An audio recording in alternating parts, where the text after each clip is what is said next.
Hi, it's Hannah with WTI. I wanted to show you this super comfortable, soft sweater that I am wearing. It is so comfortable and so cute. So the light green is this really pretty, really pale, like seafoam green. But I love the nice contrast it has with the bright mustard yellow and then this dark gray on the sleeves and the top. My favorite thing about this sweater that I think makes it unique over other sweaters is the really pretty hexagon pattern that's on the sleeves. Kind of looks like honeycomb. So pretty. I also like how long the sleeves are. They go past my wrist a little bit, and it's also long enough that if I reach up, it stays down. This is an extra large, which is what I usually wear, very true to size.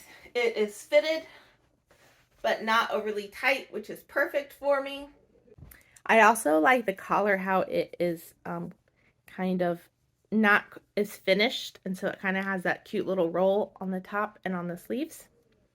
Another thing I really appreciate about this sweater, I love sweaters, but I am hot all the time. And this one is warm. It's still warm, but it's definitely a lighter sweater. So it's not quite as heavy or thick or bulky as some sweaters. So it's perfect for me. I love it.